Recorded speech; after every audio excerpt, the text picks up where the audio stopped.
ഞാനിപ്പോൾ അടുത്തൊന്നും ഇപ്പോൾ കോടതി പോയാൽ വല്ലപ്പോഴേ പോകലുള്ളൂ. എന്നാൽ ഒരു 12:30 ആകുമ്പോഴേക്ക് പോരല. ഇന്ന് ഞാൻ 4 മണി വരെ ഇരിക്കേണ്ടി വന്നു. ഞാൻ ആ വിഷയമല്ല പറയുന്നത്. ആ സമയത്തിൻ്റെ ഇടക്ക് എൻ്റെ ശ്രദ്ധയിൽ എൻ്റെ പരിഗണനക്ക് വേണ്ടി വന്ന ഈ വിവാഹമോചന കേസിന്റെ കക്ഷികളുമായി ഇങ്ങനെ സംസാരിച്ചു നോക്കുമ്പോൾ അവര് അതുപോലത്തെ സംഭവങ്ങൾ, ഒന്നുകിൽ കുട്ടിക്ക് പുതിയാപ്പളനെ ഭയങ്കരം ഇഷ്ടമൊക്കെ തന്നെ ആയിരുന്നു, പക്ഷേ ആ പുതിയാപ്പളനെ നമ്മളെ വീട്ടിക്ക് കയറ്റാൻ പറ്റൂല എന്ന് പറഞ്ഞ കേസ്. അതല്ലെങ്കിൽ ഈ പുതിയാപ്പൾക്ക് കുട്ടീനെ ഒരു നിലക്കും ഒഴിവാക്കാൻ ഇഷ്ടമില്ല, പക്ഷേ ആ കുട്ടിക്ക് വേറെ ആരോ ആയിട്ട് എന്തോ ഒരു ബന്ധമുണ്ട്, അത് പിടിക്കപ്പെട്ടു, അതിന്റെ പേരിൽ ഇനി മുന്നോട്ട് പോകൂല എന്ന് പറഞ്ഞു. ഇനി കോടതി ഇപ്പൊ 5 ലക്ഷം ഈ പെൺകുട്ടിക്ക്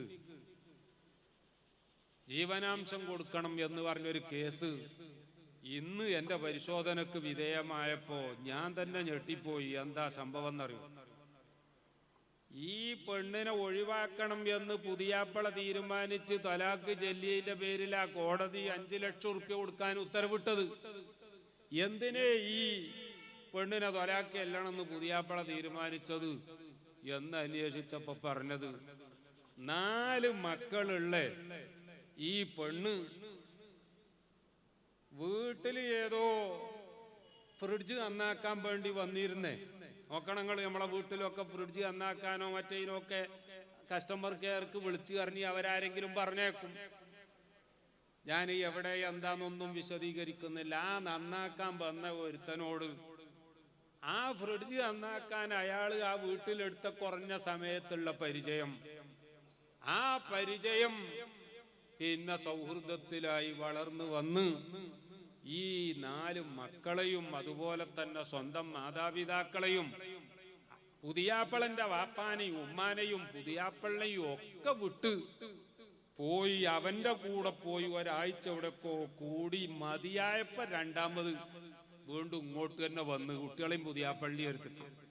അപ്പൊ ഈ പുതിയാപ്പളിയും പുരക്കാരും പറഞ്ഞ് ഞങ്ങൾക്ക് ഇനി വേണ്ട, ഒഴിവാക്കുക. ആ ഒഴിവാക്കിയ കേസിൽ വരെ പ്രിയപ്പെട്ടവരെ നിങ്ങൾ മനസ്സിലാക്കണം, കോടതിന്റെ ഉത്തരവ് എത്രയെന്നറിയോ? ഈ പെണ്ണിന് ഇനി 5 ലക്ഷം ഒന്നായിട്ട് കൊടുക്കണം.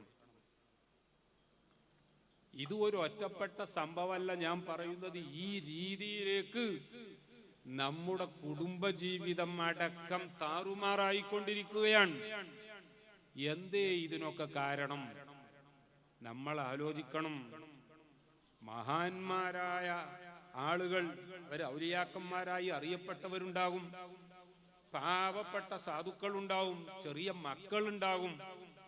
ഏതെങ്കിലും വീടിന്റെ മൂലകളിൽ ഇരുന്നു കൊണ്ട് അല്ലാഹു തആലാവിന്റെ ദിക്റിലും ഫിക്റിലുമായി കഴിഞ്ഞുകൂടുന്ന പാവപ്പെട്ട സഹോദരിമാരുണ്ടാകും. ആ അവസ്ഥയൊക്കെയായിരുന്നു മുമ്പ് എങ്കിൽ ഇന്ന് അതൊക്കെ മാറി. അതിന്റെ ഒക്കെ സ്ഥാനത്ത് നമ്മുടെ ടെലിവിഷനും നമ്മുടെ മൊബൈൽ ഫോണും നമ്മുടെ ഇന്റർനെറ്റും നമ്മുടെ യൂട്യൂബും നമ്മുടെ ഫേസ്ബുക്കും ഇൻസ്റ്റാഗ്രാമും അങ്ങനെയുള്ള സോഷ്യൽ മീഡിയകൾ ഇങ്ങോട്ട് നിറഞ്ഞ് ഖുർആൻ ഓതാൻ സമയമില്ല, സ്വലാത്ത് ചെല്ലാൻ സമയമില്ല, നിസ്കരിക്കാൻ സമയമില്ല, മൗലിദ് ഓതാൻ സമയമില്ല.